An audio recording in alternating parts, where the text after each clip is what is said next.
Mais dans le plan global, il nous confie encore une tâche dans le plan global. Il dit que nous sommes l'édifice qui construit. Bien aimé, c'est un mystère de Dieu et c'est la preuve de son amour. D'un projet beaucoup plus grand et ambitieux. Et puis nous avons insisté sur la forme des différentes pièces. Nous avons remarqué que chaque pièce a sa forme, sa colorie, ainsi de suite. Et ce n'est pas la peine d'essayer de remplacer une pièce par une autre.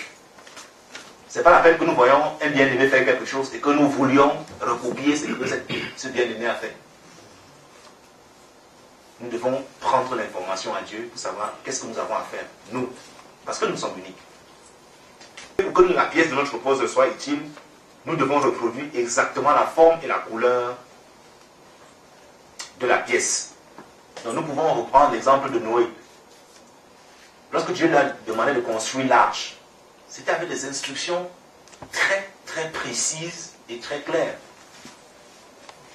Rien n'était laissé au hasard. Et Noé ne s'est pas posé de questions. Il faisait soleil, et puis Noé disait, il y aura le déluge. Personne ne croyait à Noé. Ça, c'est la foi. Mais nous devons, à l'instant de Noé, faire avec précision ce que Dieu nous demande de faire. Mais pourquoi de la précision? Comme nous avons vu, nous ne voyons que le petit là. Pour avoir la pièce de puzzle, pour avoir la précision, il faut que nous demandons à Dieu, Seigneur, qu'est-ce que tu veux que je fasse? C'est la volonté de Dieu qui compte. Aussi, nous ne devons pas aller au-delà de la mission que Dieu nous confie. Sinon, la pièce ne rentrera pas dans le puzzle global. Tout à l'heure, nous avons cité l'exemple d'Ézéchias, qui après avoir fini sa mission, a estimé, vraiment, il a supplié Dieu, que Dieu lui donne encore quelques années à vivre. Et là, Dieu a permis. Là, c'est la permission de Dieu.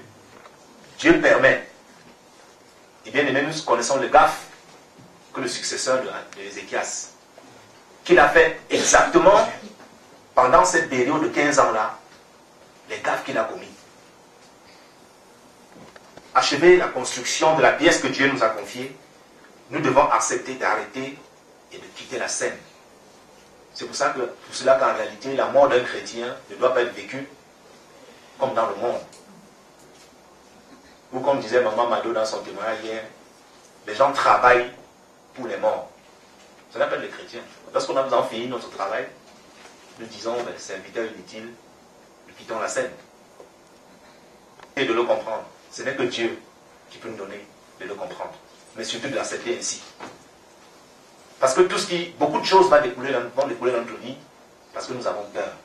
Nous avons peur de mourir. Nous allons développer encore un peu plus loin. Nous savons tous que la vraie adoration, adorer Dieu, c'est faire sa volonté. Lorsque nous faisons la volonté de Dieu, nous sommes en train d'adorer Dieu. Et nous faisons plaisir à Dieu. Donc ensemble, nous pouvons, pour synthétiser, nous pouvons dire que Dieu nous a choisis. Il a voulu que nous soyons là pour lui. Et que tout ne tourne pas autour de nous. Notre vie a un sens qui dépasse de loin notre épanouissement personnel, notre bonheur, notre égoïsme. Nous faisons, merci, beaucoup plus complexe, saisissable uniquement par Dieu.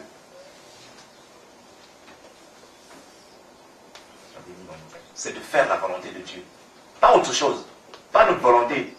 Pas la volonté de papa, pas la volonté de maman. C'est de faire la volonté de Dieu. Voilà pourquoi est-ce que nous sommes sur la terre. Donc nous allons essayer de répondre à la question. Nous allons répondre à la question, pourquoi faut-il travailler en réalité? Donc il faut qu'on se rappelle, c'est la croissance dans le monde de l'emploi. Alors le chrétien en est dans le monde de l'emploi. Et être employé, c'est travailler pour le compte de quelqu'un en échange de rémunération. Voilà ce que ça veut dire être employé. Et connaissant la particularité du chrétien, il est tout à fait compréhensible de nous poser la question de savoir si le chrétien doit aussi travailler. Est-ce qu'il doit aussi travailler? Nous allons découvrir cela dans Genèse 2, verset 15, et Genèse 3, verset 19. Le jardin, pour le cultiver et pour le garder. C'est-à-dire pour cultiver, c'est nous qui travaillons, et pour garder, cela appelle à une certaine responsabilité. Jardin. C'est à la sueur de ton visage que tu mangeras du pain jusqu'à ce que tu retournes dans la terre d'où tu étais pris. Car tu es poussière et tu retourneras dans la poussière. Nous allons manger à la sueur de notre front. Ça veut dire quoi, bien aimé? Ça veut dire que chaque fois que nous essayons dans notre vie de manger alors que ce n'est pas le fruit de la sueur de notre front, il faut que nous posons des questions. C'est la source de beaucoup de... Vous allez voir les gens qu'on a dit que les Feynman les ont frappés. Ils ont connu ceci. C'est parce qu'on essaye de manger pas à la sueur de son front. C'est parce qu'on estime, on pense à un moment donné qu'on peut manger sans avoir travaillé. Qu'on peut aller récolter du maïs si nous n'avons pas semé. Si nous n'avons pas semé ce maïs, c'est bien quelqu'un qui l'a semé. Ça veut dire que nous sommes en train de voler. Ce n'est pas une option, c'est un devoir. En plus, il a la responsabilité de garder le jardin, c'est-à-dire le monde, notre emploi. Nous devons garder notre environnement, mais nous devons se garder pour l'employeur, que ce soit que pour l'employé, le lieu où nous travaillons, le lieu où nous vivons.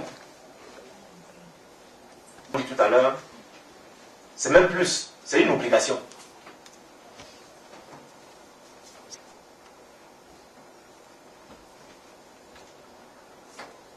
Donc, toute paresse, toute oisiveté, toute forme de parasite de la part du chrétien est proscrite. Donc, je souhaite que nous lisions 1 Thessaloniciens 4. Nous allons commencer au verset 9 jusqu'à 12, mais en réalité, ce qui nous intéresse, c'est les versets 11 et 12. C'est juste pour que nous comprenions que ce ne soit pas pris au milieu. 1 Thessaloniciens 4. Vous occupez de vos propres affaires et à travailler de vos mains. Et nous avons des mains. Les chrétiens aussi ont des mains. Donc les chrétiens doivent les utiliser. Moi j'aime bien le verset 12. Là il dit, en sorte que vous vous conduisiez honnêtement envers ceux du dehors. Et que vous n'ayez besoin de personne. Bien aimé, nous rencontrons certains chrétiens qui, pour des raisons parce qu'ils sont des chrétiens, disent-ils, sont quasiment des parasites. Ils estiment que le fait d'être chrétien pour eux leur donne le droit de vivre comme des parasites. Ici, il est question, autant que faire se peut, de ne dépendre de personne.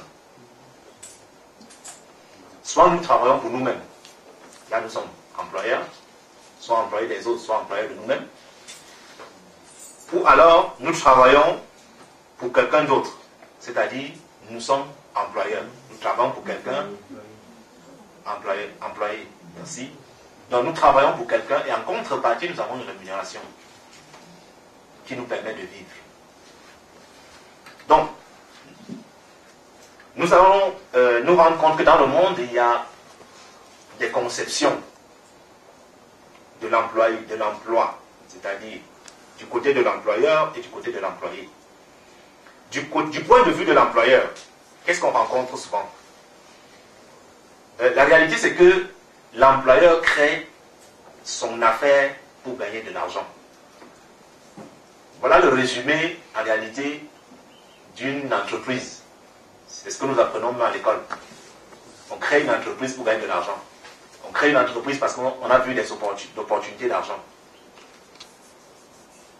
Et c'est lorsqu'on est fidèle à cet objectif, gagner de l'argent, l'employeur, dans ce cas, met tout en œuvre pour en gagner le maximum. Et ça coûte que vaille. Il va chercher à payer le minimum de salaire possible. D'autres ne vont même pas payer du tout. Il va essayer de payer le minimum d'impôts possible. S'il est en location quelque part, il se débrouille pour ne pas payer la location. Là. Et puis il aimerait bien avoir des employés qui se tuent à la tâche, qui sont très dociles et très honnêtes.